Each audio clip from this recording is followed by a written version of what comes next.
Goeiedag. Ek groet julle in die wonderlike naam van Christus. Ek hoop julle het 'n fantastiese week verlede week gehad en ek hoop hierdie week het goed begin vir julle. En ons gaan 'n bietjie verder nou met ons reeks in geestelike oorlogvoering en ons gaan kyk na die volgende paar punte. Ek wil graag so 3 punte as dit moontlik is. Ek sal kyk hoe die tyd my toelaat om dit te behandel. En ons gaan sommer onmiddellik wegspring.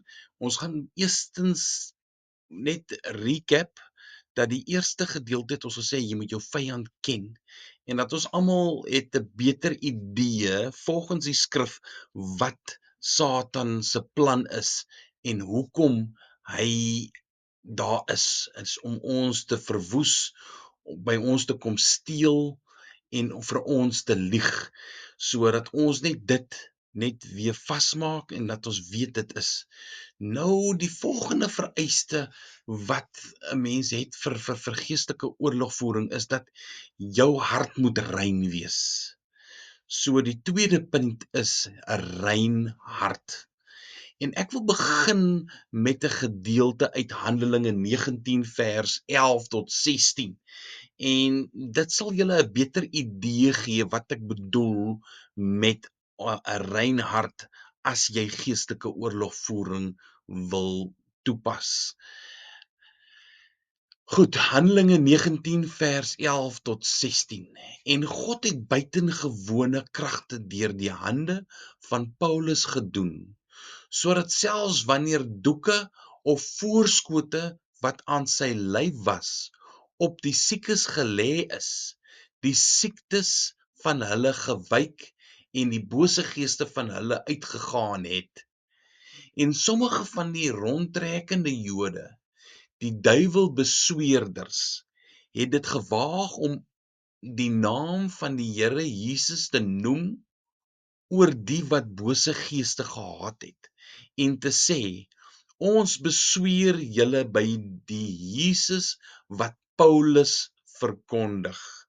Dit was sekere 7 seuns van Skefa, 'n Joodse owerpriester wat dit gedoen het.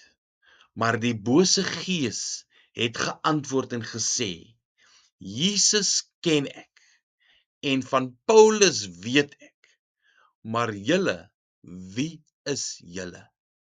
Toe spring die man in wie die bose gees was op hulle en oormeester en oorweldig hulle, sodat hulle naak en gewond uit daardie huis gevlug het. Dit is een van die teksgedeeltes wat 'n mens lees en dit wys net vir jou dat jou hart moet opreg wees vir dit wat jy doen.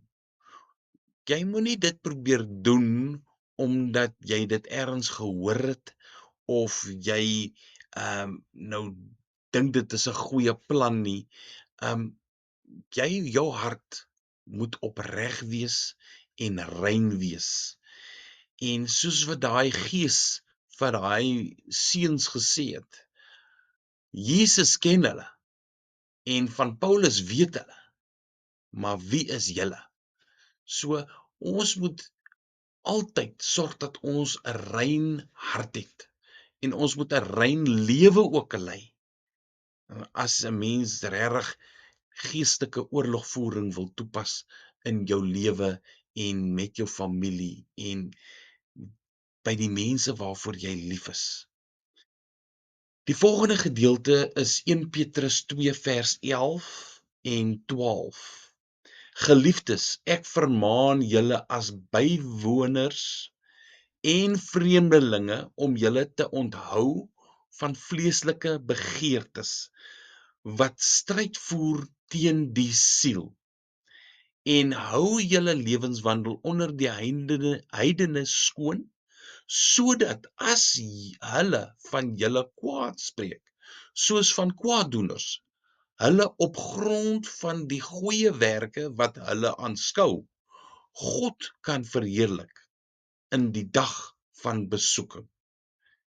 Hier's 'n paar goedjies in hierdie teksvers wat 'n mens net moet oplet op. Dat Petrus vermaan ons en hy herinner ons dat ons is bywoners en vreemdelinge op hierdie planeet, want ons woning is nie hier op aarde nie, maar ons woning is by die koninkryk van God. Ons woonplek is besig om voor te berei te word vir ons as kinders van die Here, want ons is 'n uitverkore geslag. Ons is 'n koninklike priesterdom en ons is 'n heilige volk wat die Here vir ons uitverkies het, en dat ons nie ons moet laat onderkry deur vleeslike begeertes nie. As 'n mens nou teruggaan en jy gaan kyk en jy onthou nou so rukkie terug op een van my video's wat ek gesels het oor Jakobus 1, dink Jakobus 1 vers 14 waar hy vir jou verduidelik hoe sonde plaasvind, is dit begin met 'n begeerte.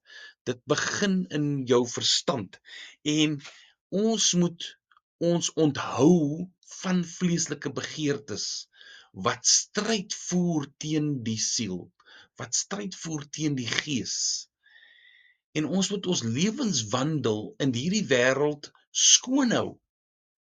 Want mense, daar is soveel mense wat seer kry as gevolg van kinders van die Here wat hulle lewenswandel nie skoon hou nie en dat hulle werklik waar half terugval. So dat ons moet ons weerhou van om kwaad te spreek. Ons moet ons weerhou om ons om te gaan met kwaaddoeners. Ons moet die goeie werk volbring wat Christus vir ons gevra het om te doen, sodat God verheerlik kan word in die dag van besoeking. So ja, dit is baie belangrik dat ons net as moet besef, om 'n rein hart te hê, moet jy jou onthou van vleeslike begeertes. En dit is werklik waar 'n stryd. Ons ontken dit nie. Ons is nie naïef nie.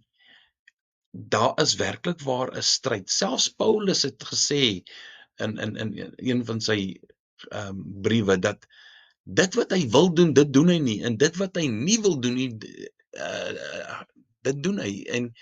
En hy ook geskryf hoe die vlees met die gees 'n stryd voer. Maar ons moet die goeie stryd stry. Ons moet bly beklei sodat ons die gees kan voed. 1 Timoteus 1 vers 5. En dit is een van die belangrikste gedeeltes. Maar die doel van die gebod is liefde uit 'n rein hart en 'n goeie gewete en 'n ongeveinsde geloof. Nou ek weet nie vir somtyds, ek weet nie of julle dit ook somtyds doen soos wat ek dit doen nie. Partymal as ek nou 'n woord kry, ek het 'n idee wat dit is, maar ek wil dit net beter agterkom wat dit werklik waar beteken. Dan vat ek 'n woordeboek en ek kyk. En ek het nou 'n bietjie gaan kyk na die woord ongeveinsde. Wat beteken dit werklik? Nou goed. En die sinonieme van ongeveinsde is eerlik, hartlik, ongekunsteld, opreg, pretensieloos. Dis wat die woordeboek vir my gee, wat ongeveins beteken. So, as jy dit nou wil vertaal, dan sê 1 Timoteus 1 vers 5 sê, maar die doel van die gebod is liefde uit 'n rein hart en 'n goeie gewete en 'n opregte geloof of 'n pretensielose geloof. My heel eerste video in geestelike groei was gewees oor die 10 gevare van godsdienstigheid, waar ek na die fariseërs gekyk het. Nou, die grootste probleem wat die Here Jesus gehad het met die fariseërs, was dat hulle het verskriklik voorgegee. En hierso sê hy dat jy moet 'n ongeveinsde geloof het. Jy moet 'n pretensielose geloof het. Jy moenie voorgee dat jy 'n kind van die Here is nie.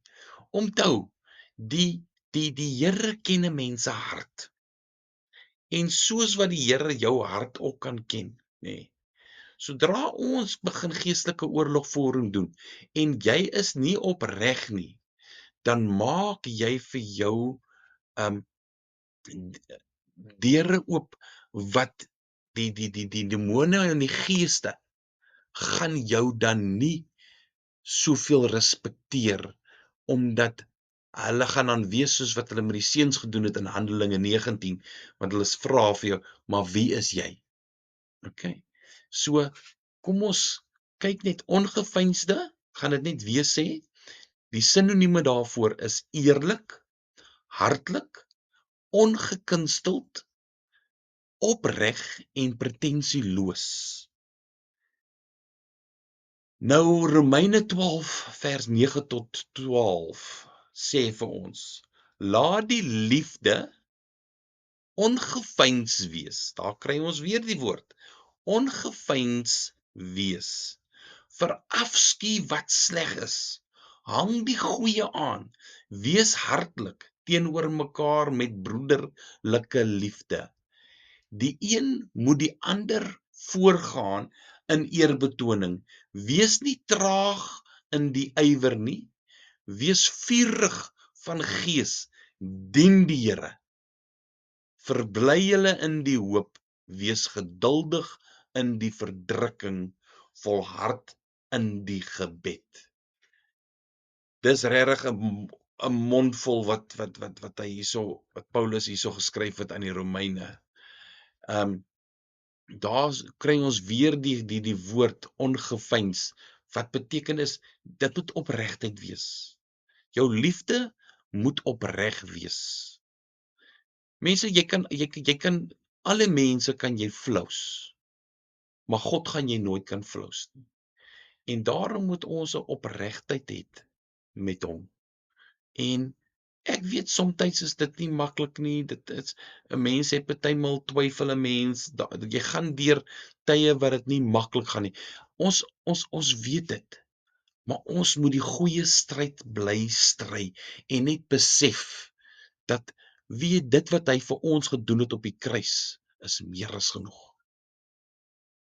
1 Johannes 5 vers 18 en 19. Ons weet dat elkeen wat uit God gebore is, nie sondig nie. Maar hy wat uit God gebore is, bewaar homself en die bose het geen vat op hom nie. Ons weet dat ons uit God is en die hele wêreld in die mag van die bose lê.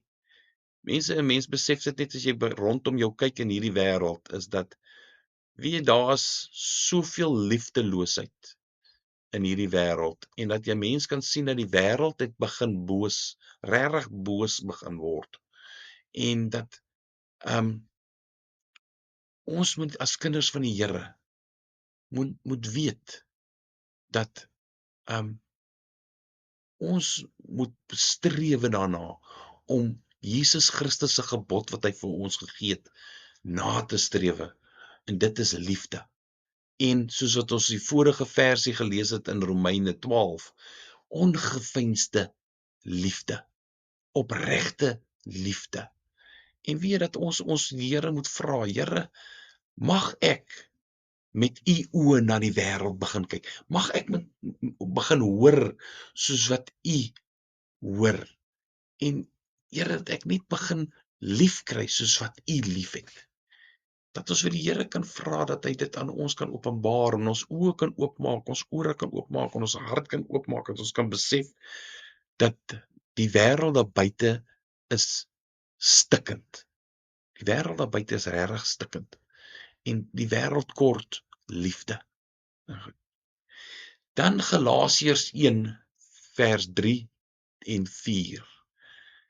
Genade vir julle en vrede van God, die Vader en ons Here Jesus Christus, wat homself gegee het vir ons sonde, sodat hy ons kan uitred uit die teenwoordige bose wêreld, volgens die wil van ons God en Vader. Mense, die wêreld is 'n slawemark.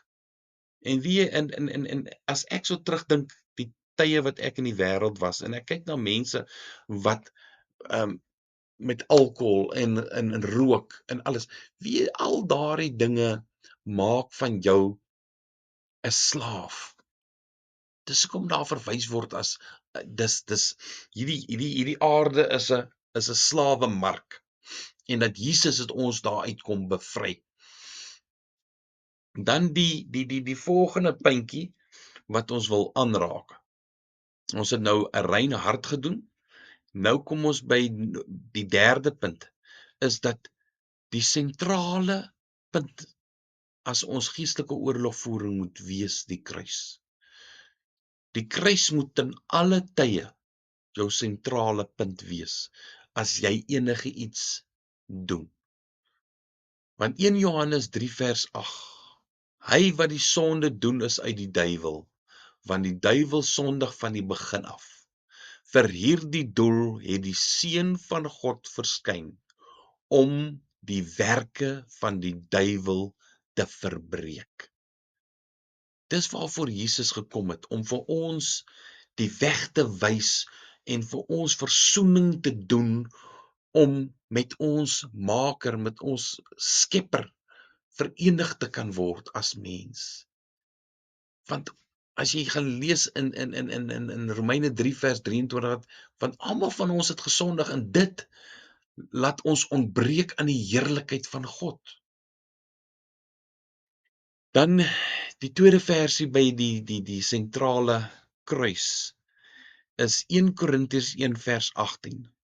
Want die woord van die kruis is wel dwaasheid vir die wat verlore gaan, maar vir ons wat gered word is dit die krag van God. Halleluja. Dat die kruis vir ons krag is. Alhoewel Christus gesterf het, dit bly 'n kragtige daad wat hy vir ons gedoen het, sodat ons vergifnis kon kry. Dan gaan ons gou die vierde puntjie doen. Dit is die krag in die bloed.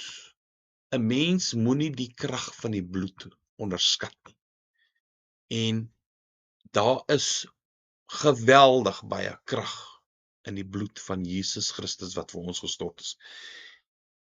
Om te dink dat sy bloed het vergifnis gebring vir die hele wêreld. Die hele wêreld. So, kom ons kyk, Efesiërs 1 vers 7. In hom het ons die verlossing deur sy bloed, die vergifnis van die misdade na die rykdom van sy genade.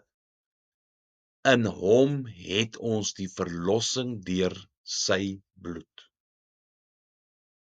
Maak hierdie 'n kragtige versie dat Efesiërs 1 vers 7. In hom het ons die verlossing deur sy bloed. En sy bloed spreek tot in alle ewigheid. Kolossense 1 vers 13 en 14.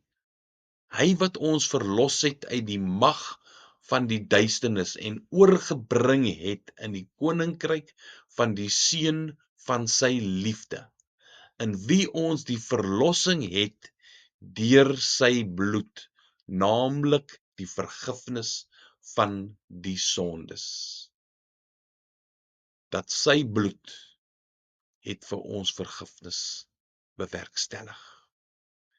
En dat ons kan sien dat in Efesiërs 6 vers 10, dit is die eerste versie voordat jy met die wapenrusting van God te doen kry.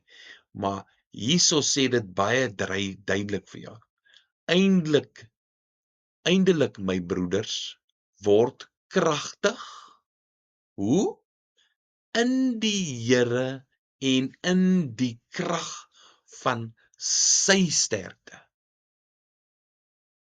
Hierso gaan ek bietjie stil staan. Ek wil hierso een dingetjie noem. As ons geestelike oorlogvoering doen, mense, ons doen dit nie met ons eie krag en wysheid nie. Nooit in ewigheid doen jy dit nie. Ons word kragtig in die Here. Ons staan in die krag van sy sterkte. En dit is wat ons sterk maak. Nie ons nie. Hierdie vleeslike liggaam is niks. En dat ons moet net altyd besef dat daar is krag in Christus se bloed. En ons is kragtig deur hom. Nie deur ons eie krag nie, maar deur sy krag. Dan sluit ek af met Matteus 28 vers 18. En Jesus het nader gekom en met hulle gespreek en gesê: Aan my is gegee alle mag in die hemel en op aarde. Dit is nadat hy opgestaan het en hy by sy disippels is. So, nadat sy bloed gestort is en die dood oorwin is, het hy alle mag van die Vader ontvang. So, ons beklei in sy sterkte, in sy mag, want hy het alles ontvang. Jesus het alles ontvang. Hy is die een wat die oordeel gaan vel op die ou einde van die dag. En dat ons sy disippels is. Hy is ons leermeester, ons is sy disippels. Ons doen dit wat hy vir ons geleer het. Dis reg mense, so ons het nou af, die 3 punte wat ons nou afgehandel het met hierdie video is, jy moet 'n rein hart hê, jy moet sorg dat jou lewenswandel suiwer is en skoon is. Dat jy die kruis, die sentrale punt altyd sal wees. Want dit is waar die krag lê, is in die kruis, sy bloed wat vir ons gestort is. En dan het ons besef dat deur sy bloed is daar krag. So, krag in die bloed, die kruis moet sentraal wees en ons moet 'n rein hart hê. En dan verlede week het ons gesê, ken jou vyand. Dat jy nie jou vyand onderskat nie. Baie belangrik. So, hierdie week is dit meer op ons gefokus dat ons sal moet besef dat ons moet 'n rein hart hê, ons moet, en die kruis moet 'n sentrale punt wees in ons oorlogvoering en die krag in die bloed van Christus, dat die krag lê in Jesus se dade wat hy vir ons op die kruis gedoen het. So, julle moet 'n fantastiese week hê, maar kom ons sluit af en ons bid saam. Dankie Here Jesus vir u wonderlike voorreg om u woord te kan verkondig. Dankie vir u kosbare woord. Here, dat u woord is van u en dit is geïnspireer deur u, Here. En dat daarin is alles wat ons nodig het, is daarin met die hulp van u Gees, wat ons sal lei en aan ons sal openbaar dit wat ons nodig het uit u woord.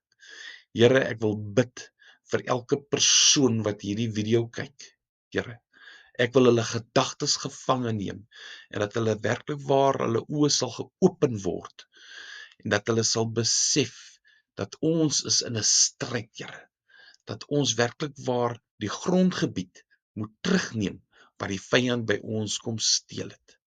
Here, ek bid dat elke kind van die Here kragtig sal word in u krag en dat ons werklik waar vir u iets kan doen en werklik waar disipels sal wees wat 'n verskil sal maak in hierdie wêreld. Ek loof u en ek prys u, Here. Help ons en behoed en bewaar ons van die bose. Ek bid dit in die wonderlike naam van Jesus Christus, ons verlosser, ons saligmaker, ons koning en ons Heer. Amen. Dankie. Sien ek julle volgende week en julle moet 'n fantastiese week hê.